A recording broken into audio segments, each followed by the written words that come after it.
시키는 대로 하지 않으면 당신 아들처럼 만들어주겠다고 했습니다. 그 서슬퍼런 협박은 1년이라는 시간 동안 스스로를 올가매던 모든 체념의 사슬을 단번에 끊어버리는 서늘한 칼날이었습니다. 아들의 빈자리를 안고도 매달 통장에 찍히는 내 월급 200만 원이 그저 목숨값처럼 느껴졌던 한 아버지의 가슴 속 응어리가 비로소 뜨거운 불덩이가 되어 터져 나오기 시작한 순간이었습니다. 아들의 억울한 죽음 앞에 그저 무력하게 슬퍼하는 것밖에 할 수 없었던 남자의 심판은 그렇게 너무나도 늦게 시작되고 있었습니다. 1년 전 아들 민준이가 3번 프레스 기계에서 목숨을 잃었습니다. 당시에도 고용노동부의 조사가 있었지만 회사가 제출한 자료와 관련자들의 침묵 속에서 작업자 개인의 부주의라는 결론으로 미흡하게 종결되었습니다. 유족은 근로복지공단으로부터 산업재해 승인만 받았을 뿐 아들의 죽음에 대한 형사적 진상규명은 그렇게 흐지부지되고 말았습니다. 박진성 씨의 시간은 그날 이후 기름 냄새와 쇳가루 냄새가 뒤섞인 공장 안에서 멈춰버렸습니다. 함께 일하는 동료들은 누구 하나 그에게 살갑게 말을 거는 법이 없었습니다. 그들은 마치 전염병 환자를 대하듯 그를 멀리서 지켜보거나 어쩔 수 없이 마주쳐야 할 때면 어색한 표정으로 고개만 까딱하고는 서둘러 자리를 피했습니다. 그 시선 속에 담긴 것이 동정인지 혹은 불편한 부채의식인지 진성 씨는 더 이상 생각하고 싶지 않았습니다. 그는 그저 묵묵히 기계의 일부가 된 것처럼 하루의 시간을 버텨낼 뿐이었습니다. 그날 저녁 아내 수키 씨가 창고를 정리하다 빛바랜 종이 상자 하나를 들고 나왔습니다. 아들의 유품 상자였습니다. 진성 씨는 밥맛을 잃은 듯 수저를 내려놓고 상자를 받아들었습니다. 상자 안에는 낡은 책 몇 권과 펜, 그리고 작은 손때 묻은 종이 수첩 하나가 들어 있었습니다. 그는 무심코 그 수첩을 집어들었습니다. 한 장 한 장 무심히 페이지를 넘기던 그의 손가락이 어느 한 지점에서 돌처럼 굳어버렸습니다. 수첩의 맨 마지막 장, 날짜도 적히지 않은 페이지에 다급하게 휘갈겨 쓴 듯한 짧은 메모가 남아 있었습니다. 내일은 꼭 말씀드려야 한다. 3번 기계, 아빠가 알던 그거랑 달라. 진성 씨의 눈동자가 세차게 흔들리기 시작했습니다. 3번 기계. 아들이 마지막 순간까지 서 있었던 바로 그 기계였습니다. 심장이 철렁 내려앉는다는 것이 어떤 느낌인지 그는 그 순간 온몸으로 실감해야 했습니다.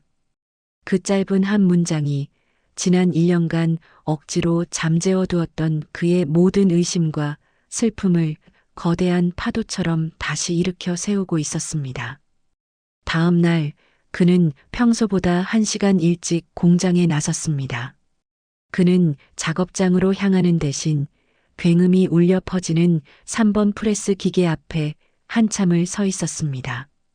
그는 눈을 감고 기계가 내는 소리에 귀를 기울였습니다. 20년간 들어온 익숙한 소음이었지만 아들의 메모를 본 뒤로는 모든 것이 다르게 들렸습니다. 철판이 찍혀나가는 둔탁한 파열음 끝에 아주 미세하게 끌리는 듯한 쇠소리.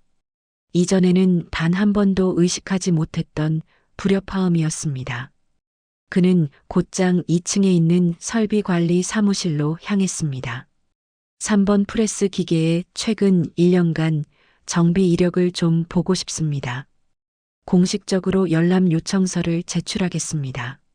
사무실의 담당자는 난처한 표정을 짓더니 어디론가 전화를 걸었습니다.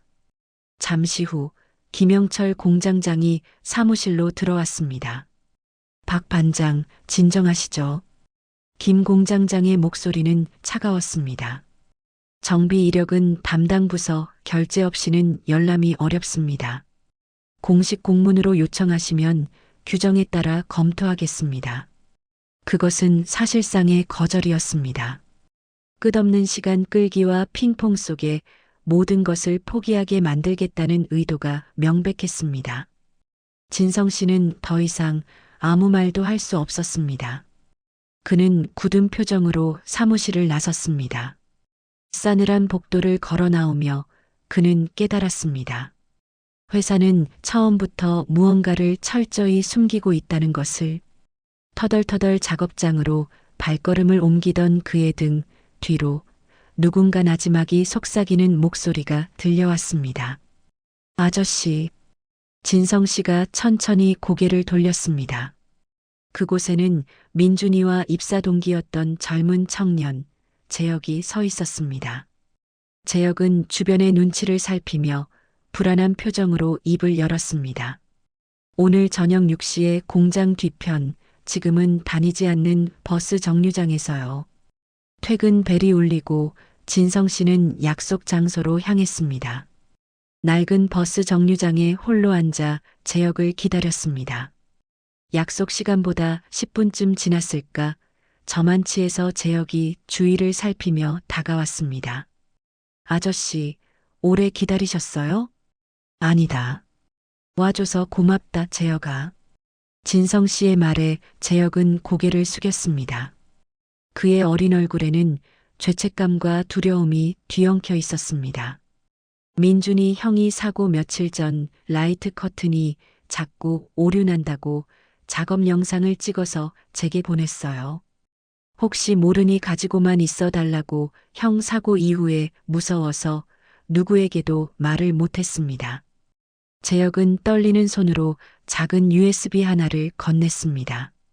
이 안에 그 휴대폰 영상이 들어있어요.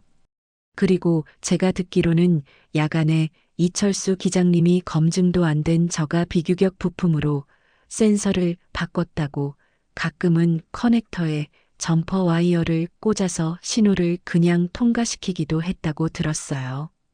이철수 기장, 점퍼 와이어, 그리고 손에 들린 아들의 마지막 영상. 진성 씨는 재혁에게 몇 번이고 고맙다고 말했습니다. 재혁은 도망치듯 어둠 속으로 사라졌고 진성 씨는 차가운 USB를 꽉 쥔 채 한동안 그 자리에 못 박힌 듯 서 있었습니다. 그날 밤 박진성 씨는 집으로 돌아와 아내와 함께 아들이 남긴 마지막 영상을 확인했습니다. 낡은 컴퓨터에 USB를 꽂자 화면에 영상 파일 하나가 나타났습니다. 클릭하는 순간 공장의 시끄러운 소음과 함께 흔들리는 화면 속에서 아들 민준이의 얼굴이 나타났습니다. 야간 근무 중 휴게실 구석에서 몰래 찍은 듯 그의 목소리는 작고 다급했습니다. 아빠, 이거 보실 때쯤이면 제가 다 말씀드렸을 테니 아시겠죠?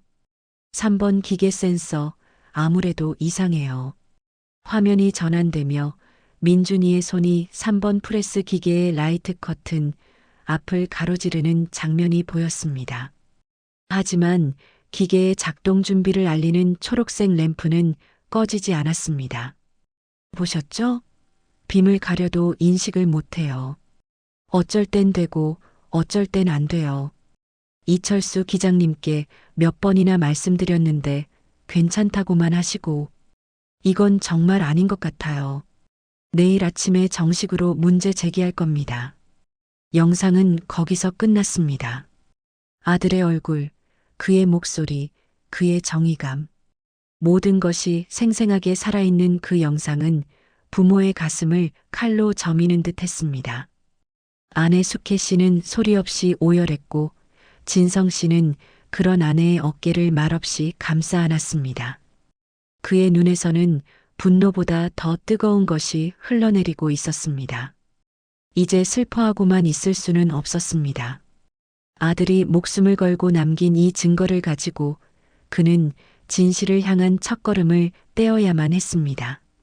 그의 첫 번째 목표는 재혁의 증언과 아들의 영상에 등장하는 이철수 기장을 찾는 것이었습니다. 하지만 회사는 개인정보라는 벽 뒤에 숨어 어떤 정보도 내어주지 않았습니다.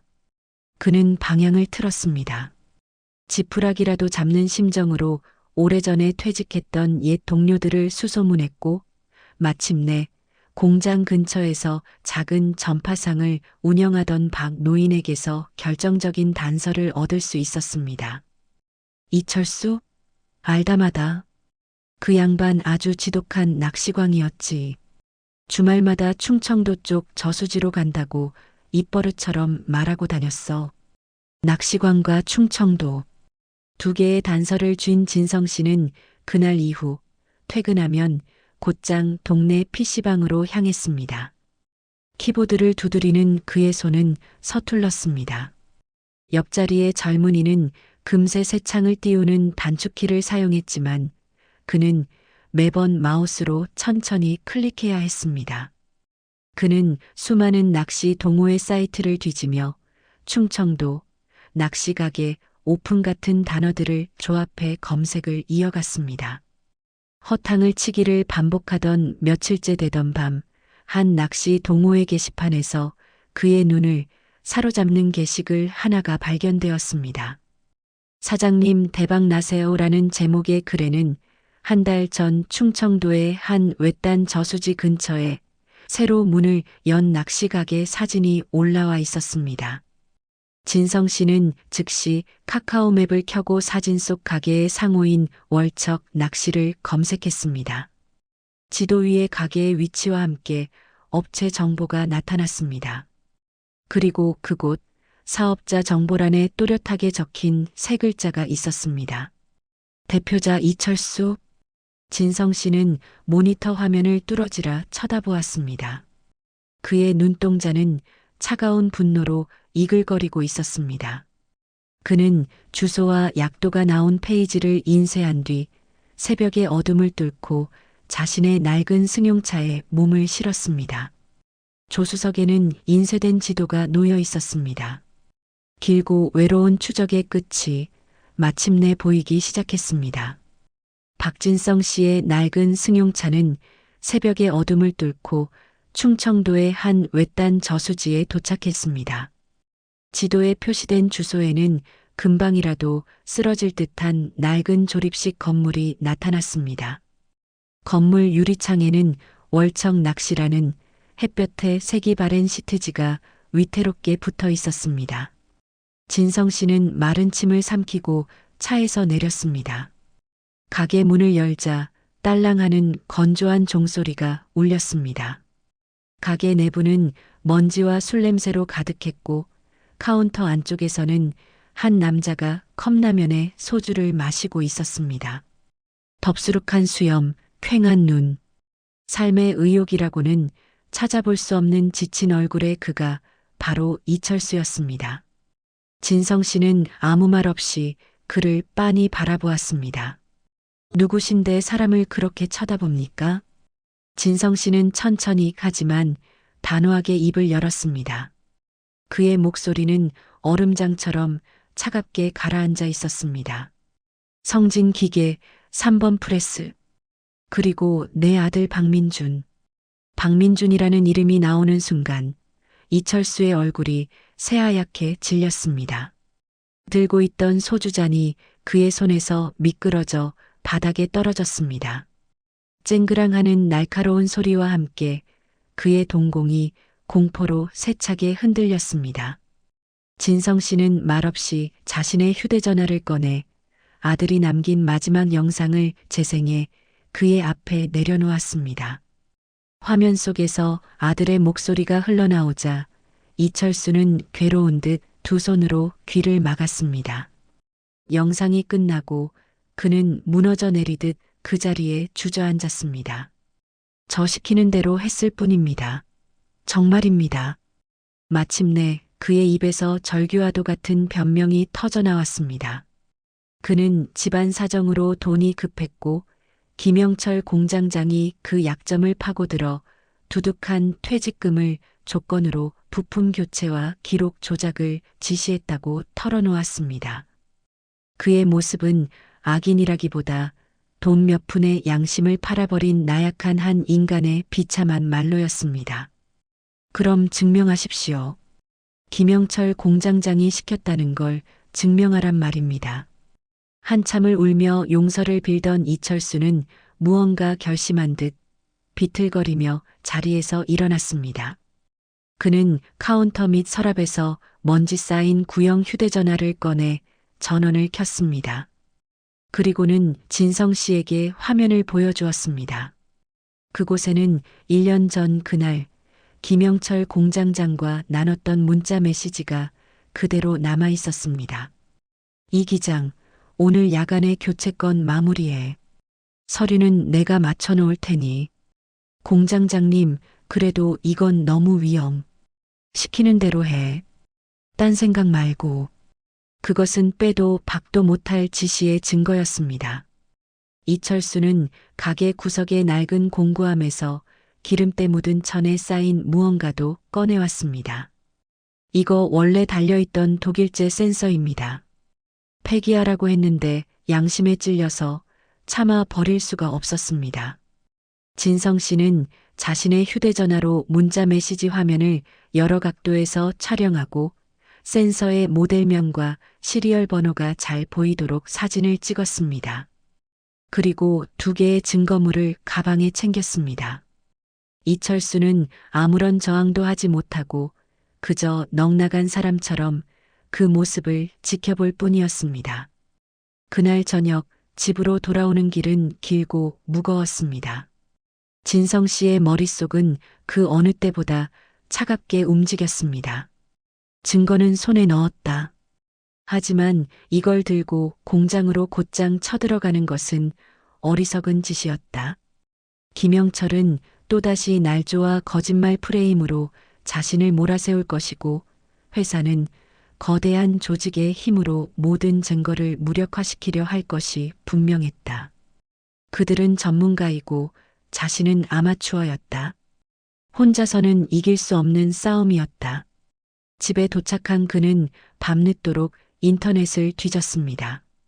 그리고 마침내 산업재해 전문 노무법인 몇 군데의 주소를 찾아냈습니다. 그는 그중 한 곳의 주소를 종이에 적었습니다. 한빛 노무법인. 그는 다음 날 아침 가장 먼저 이곳을 찾아가기로 마음먹었습니다. 밤새 서류와 영상 그리고 오늘 확보한 증거 사진들을 정리하며 그는 뜬 눈으로 밤을 새웠습니다. 더 이상 그는 슬픔에 잠긴 아버지만이 아니었습니다.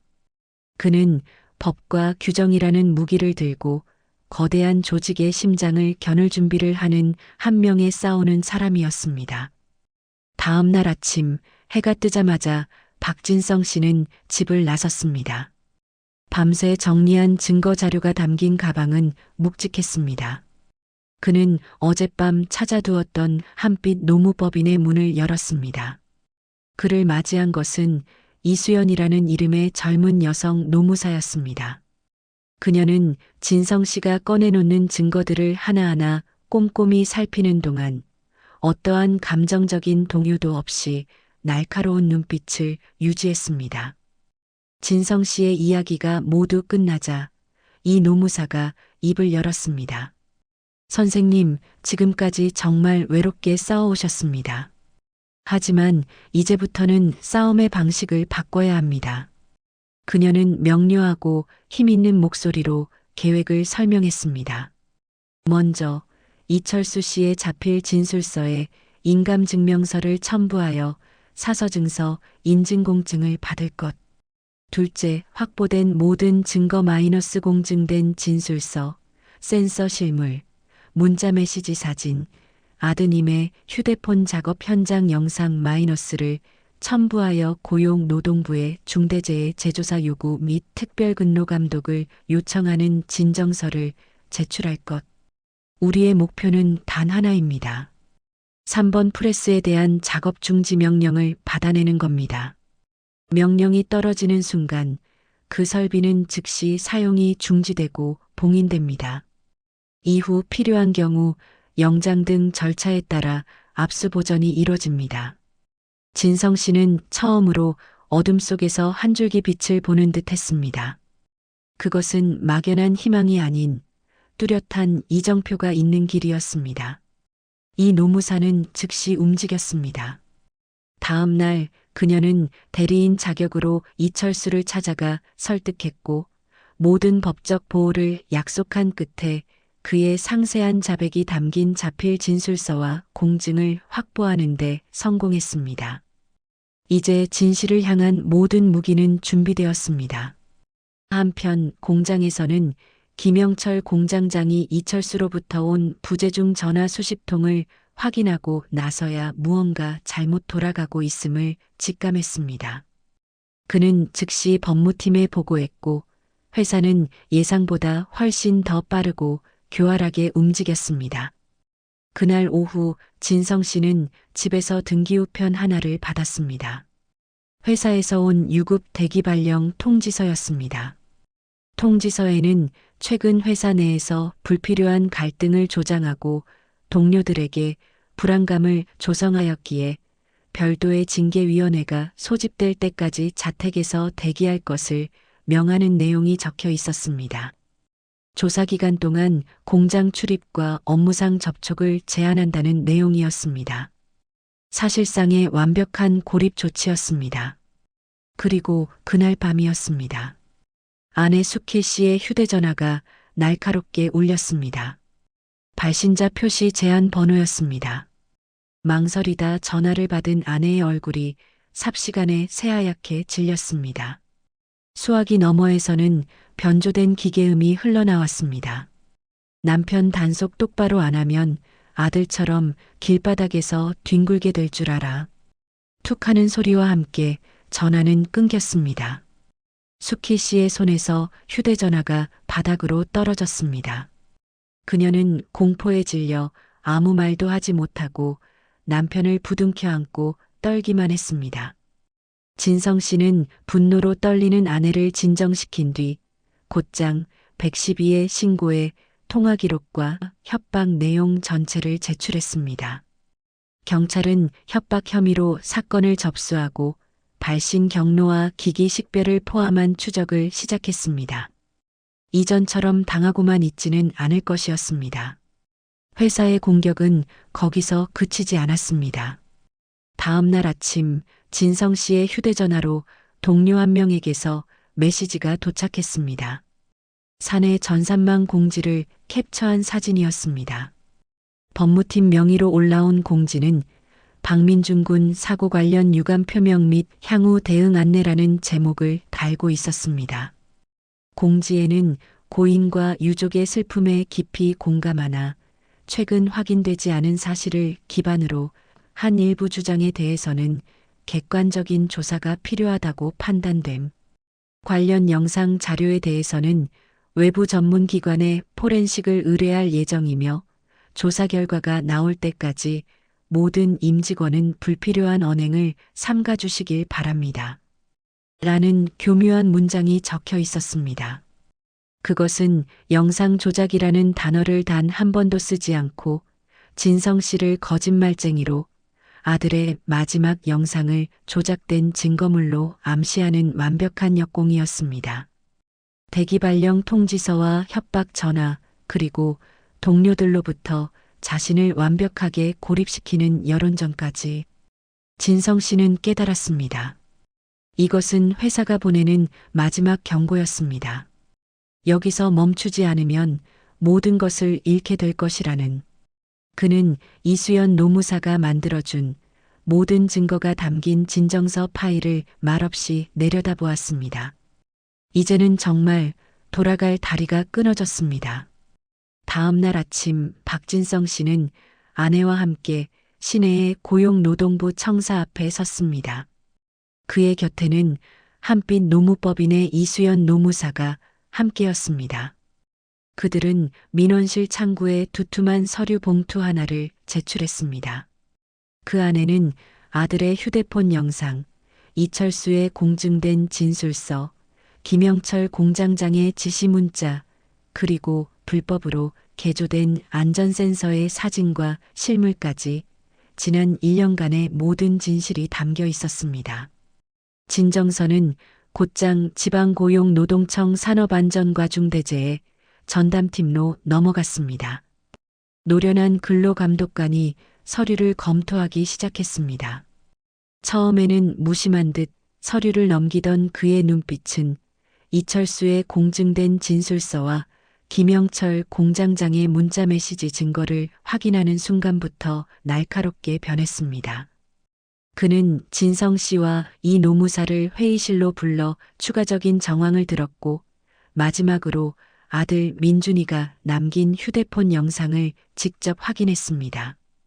영상이 끝나고 회의실에는 무거운 침묵이 흘렀습니다. 감독관은 굳은 표정으로 자리에서 일어나 창밖을 보며 한참을 서 있었습니다. 잠시 후 그는 결심이 선 듯 뒤를 돌아보며 말했습니다. 진정 내용과 증거 자료의 신빙성이 매우 높다고 판단됩니다. 당일 오후에 긴급 현장 확인팀을 투입하고 내일 오전부로 즉시 특별근로감독에 착수하겠습니다. 그의 목소리에는 법을 집행하는 자의 단호함이 실려 있었습니다.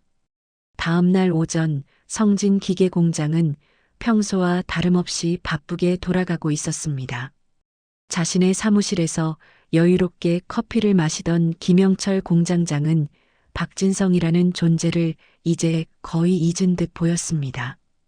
대기발령과 교묘한 여론전으로 그의 손발을 완벽하게 묶어버렸다고 확신하고 있었습니다. 바로 그때 공장 정문에서 소란이 일기 시작했습니다. 잠시 후 사무실 문이 열리고 안전총괄 책임자가 허둥지둥 뛰어들어왔습니다. 공장장님, 고용노동부에서 특별감독 나왔습니다. 김 공장장의 얼굴이 하얗게 질렸습니다. 그가 현장으로 달려나갔을 때는 이미 근로감독관들이 3번 프레스 기계 주변을 통제하고 있었습니다. 감독관들은 신분증을 제시하며 현장 책임자인 김 공장장에게 차갑게 말했습니다. 현장 책임자 김영철 공장장님 맞으십니까? 지방고용노동청 산업안전과 소속 근로감독관입니다. 귀 사업장의 3번 프레스 설비에서 급박한 위험이 확인되어 지방고용노동청장 명의의 작업 중지 명령을 발령합니다. 해당 설비는 개선 조치가 완료될 때까지 봉인됩니다. 감독관은 한치의 망설임도 없이 명령서를 내밀었습니다. 김 공장장이 무어라 항의하려 했지만 조사 장비를 든 다른 감독관들과 동행한 경찰관들까지 들어서는 것을 보고는 입을 다물어야 했습니다. 공장 한편의 사무실 창문 너머로 진성 씨와 이수연 노무사가 그 모든 광경을 지켜보고 있었습니다. 감독관들의 조사는 신속하고 정확했습니다. 한 감독관이 안전센서의 모델명을 확인하고는 즉시 소리쳤습니다. 안전인증 KCS 마크 없는 비규격 부품입니다. 다른 감독관은 제어판을 열어 배선을 살피더니 커넥터에 교묘하게 연결된 점퍼 와이어를 핀셋으로 집어 올렸습니다. 안전회로 불법 우회 흔적 발견했습니다. 결정타는 PLC를 분석하던 팀에게서 나왔습니다.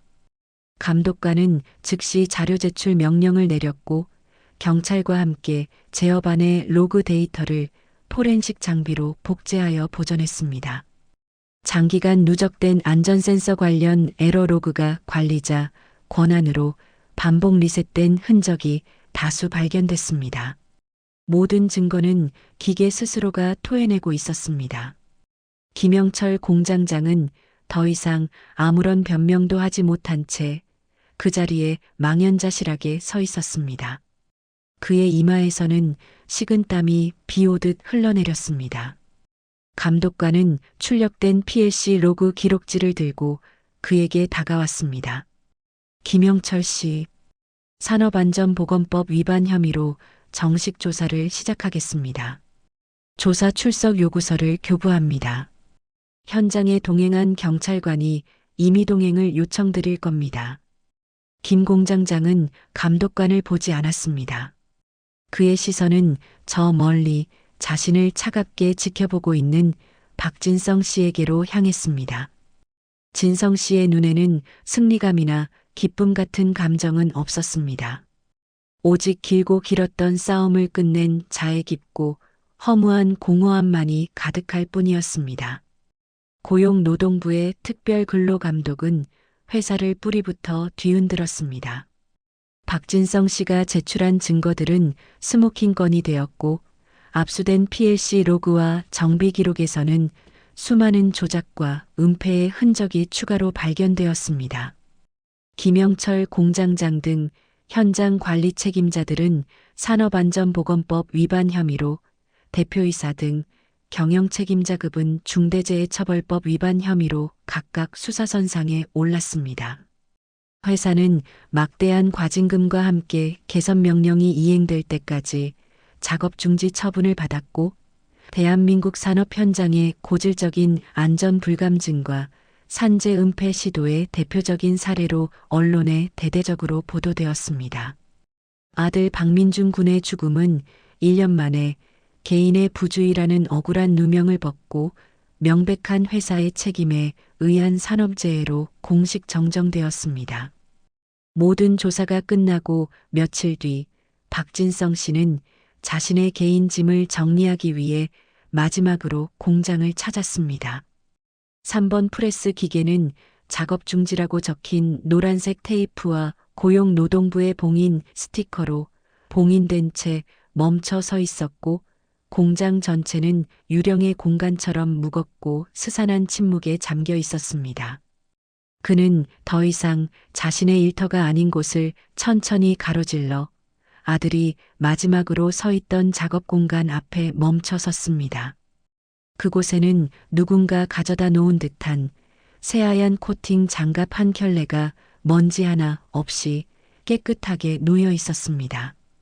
지난 1년간 애써 그의 시선을 피하고 진실 앞에서 침묵해야만 했던 동료들이 남긴 말없는 사죄이자 추모였습니다. 진성 씨는 천천히 그 앞에 다가가 아들의 마지막 온기가 남은 듯한 장갑을 가만히 손에 쥐었습니다. 길고 길었던 싸움, 외롭고 고통스러웠던 시간들이 그의 눈앞을 스쳐 지나갔습니다. 그의 입에서 모든 것을 끝내는 한마디가 나지막이 흘러나왔습니다. 이제 끝났다. 그는 장갑을 쥔 채 천천히 뒤돌아섰습니다.